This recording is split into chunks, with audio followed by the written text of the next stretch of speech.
Hi guys! Magandang umaga! Welcome back po dito sa Gandara SRU channel for showbiz update. Andito na naman nga po akong muli nagbabalik. Ang nagmamaganda ninyong kachismosang Kim Pao, wala na pong iba, ang lokaret na si Gandara SRU upang maghatid sa inyo ng latest update and fresh happenings patungkol kina Kim Chiu and Paula Avellino. And para nga po sa gabing ito, umagang ito, ang tatalakayin natin at pag-uusapan ay may kinalaman dito sa pagiging missing in action ni King Chiu sa Showtime. Sa Showtime at sa Christmas party ng Showtime host.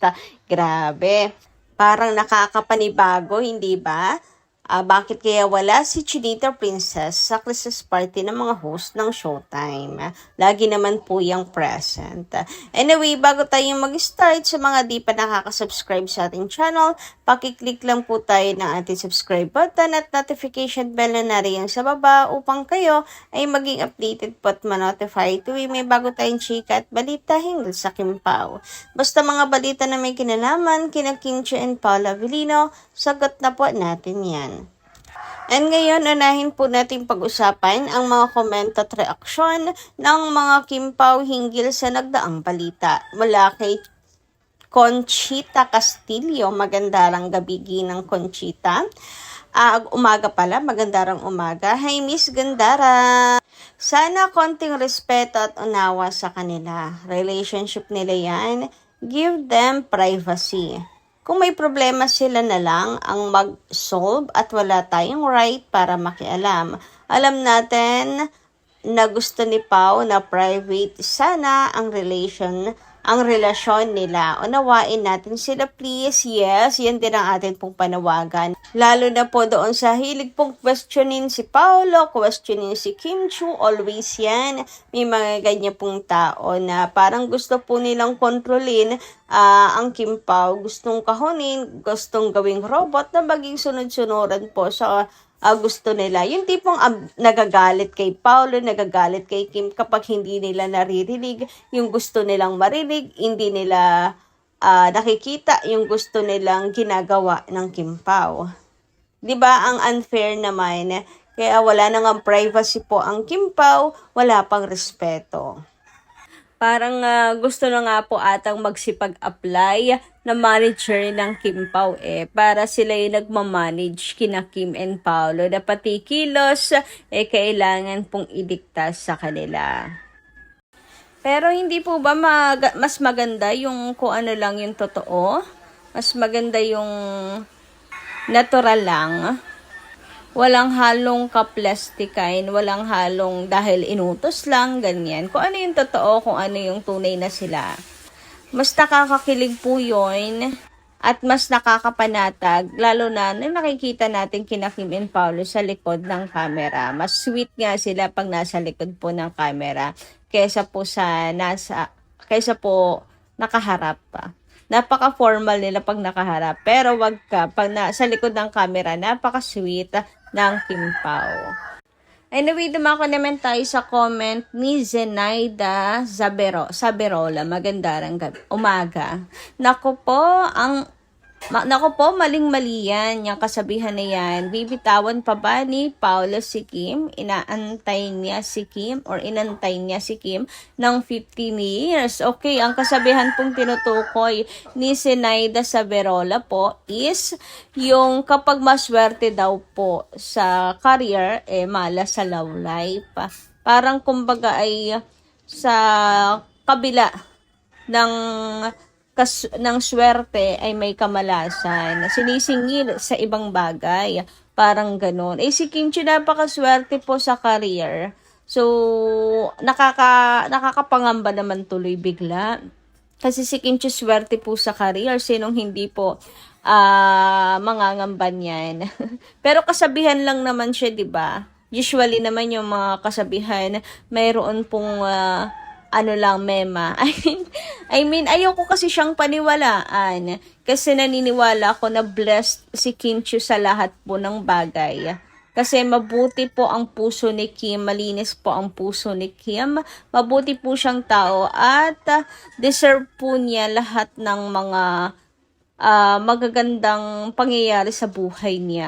Kaya nga po sa kabutihan ng puso ni Kim ay binibless po siya. Kaya naniniwala ako na bibless rin po si Kimi sa lahat po ng bagay, even in love life. Kaya isupla natin yung porke swerte or biniblessed sa career ay malas na sa pag-ibig. Supla po natin yan. Samantala, sabi naman dito ni Miss Dina, paano yung shooting sa Canada? Nawala na din. Okay na rin. So, walang part 2 na. Naku, yan na nga sinasabi ko eh. Dahil wala na nga po yung character dito ni Vincent. Napaka-imposible pa nung sinasabing season 2 or part 2. 'Di ba?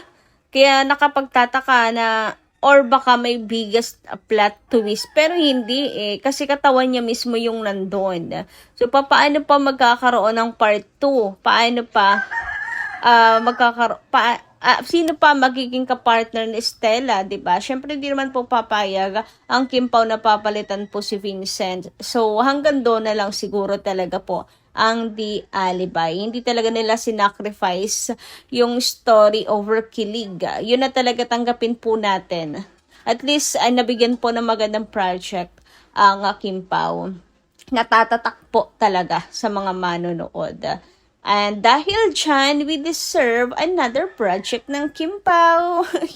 Di ba? Hindi tuloy maiwasan na crave ng another project po ang Kim Pao fans. Dahil po sa sad ang ending nitong The Alibi.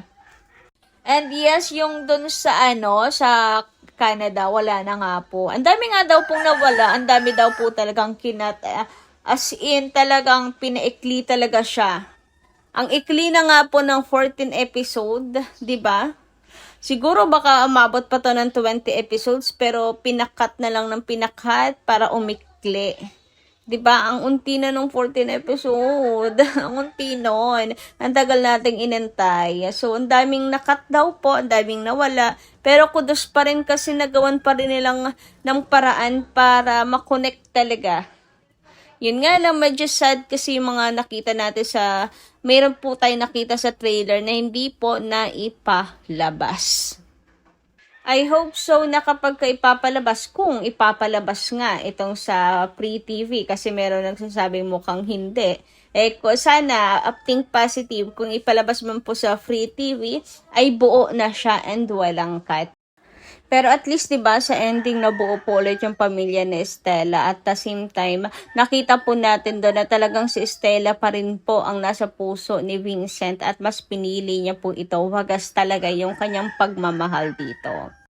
Anyway, dumako naman nga po tayo dito sa Showtime na kung saan ang atin pong Chinita Princess de Umano ay hindi po nag-attend ang Christmas party ng mga host ng Showtime. So, yung mga host, mga co-host ni Kim, meron po silang Christmas party. Bukod po sa Showtime family mga host lang daw po. Pero bakit wala si Chinita Princess? Nakakapanibago kasi usually naman kasama po lagi si Kimi, andun siya. Pero this time, hindi daw po kasama si Kim Chiu. Meron pong nagsabi niyan.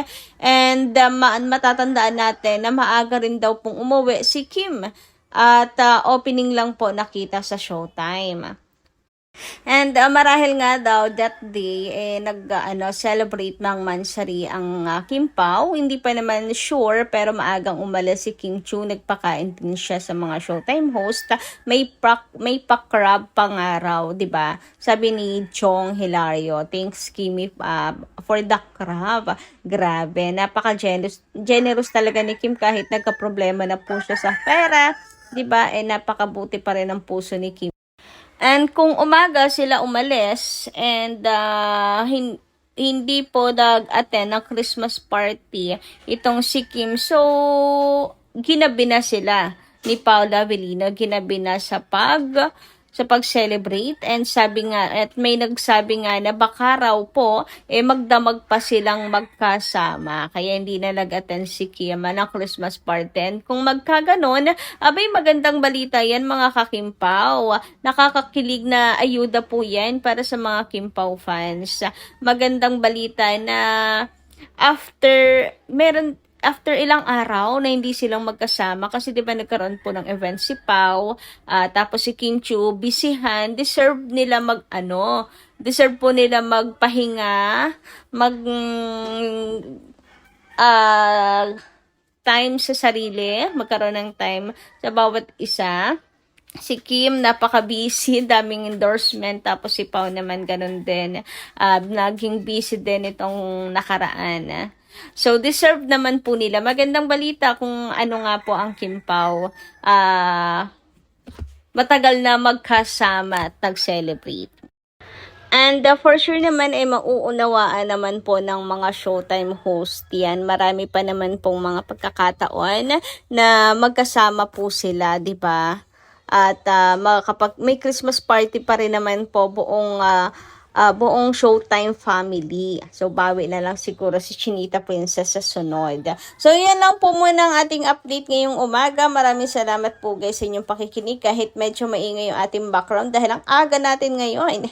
Thank you so much and kita-kits ulit sa susunod dating balita. Maraming salamat.